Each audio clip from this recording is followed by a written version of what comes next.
ఐటీలో ఎంట్రీ కావాలా? Trainee software engineer గా అజా కోడింగ్ ట్యూటర్ లో 2 వీక్స్ ట్రయల్ పీరియడ్ లో వెంటనే చేరండి.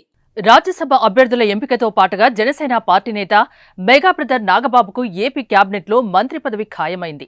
నాగబాబును మంత్రివర్గంలోకి తీసుకోవాలని నిర్ణయించినట్టు స్వయంగా టీడీపీ అధినేత ముఖ్యమంత్రి చంద్రబాబు ఒక ప్రకటనలో తెలిపారు. ఏపీలో మొత్తం అసెంబ్లీ స్థానాల్ని బట్టి 25 మంత్రి పదవులకు అవకాశం ఉండగా ప్రస్తుతం 24 మందే ఉన్నారు. మిగిలిన ఆ పదవి నాగబాబుకు దక్కబోతోంది. కూటమి పొత్తుల్లో భాగంగా టీడీపీకి 20, జనసేనకు 4, బీజేపీకి ఒక మంత్రి పదవి ఇవ్వాల్సి ఉంది. ఈ నేపథ్యంలో జనసేన పార్టీ ప్రధాన కార్యదర్శిగా ఉన్న నాగబాబు త్వరలోనే మంత్రిగా ప్రమాణ స్వీకారం చేయనున్నారు. ఇక నాగబాబును క్యాబినెట్లోకి తీసుకోవాలనే నిర్ణయంతో ఆయనకు ఏ శాఖ ఇస్తారనే చర్చ జరుగుతోంది.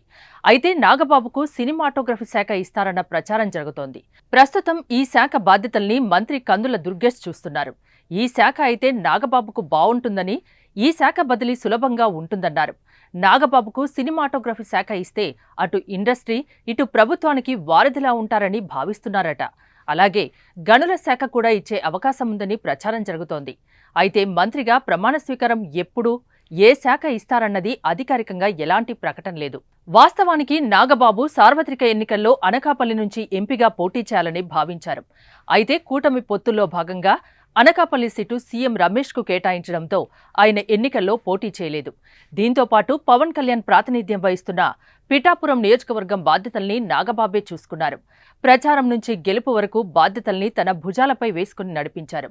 దీంతో ఏపీలో కూటమి ప్రభుత్వం అధికారంలోకి వచ్చిన తర్వాత నాగబాబుకు టీటీడీ చైర్మన్ పదవి ఇస్తారనే చర్చ జరిగినా ఆయన మాత్రం తాను రేసులో లేనని చెప్పారు. తాజాగా రాజ్యసభ సభ్యుడిగా అవకాశం దక్కుతుందని భావించారు. అయితే పవన్ కళ్యాణ్ ఢిల్లీ పర్యటనకు వెళ్లడంతో అది నిజమేనని అందరూ అనుకున్నారు. కానీ రాజ్యసభకు కూడా నాగబాబుకు అవకాశం దక్కలేదు. చివరికి ఆయనకు ఏపీ క్యాబినెట్లో బెర్త్ దక్కబోతోంది.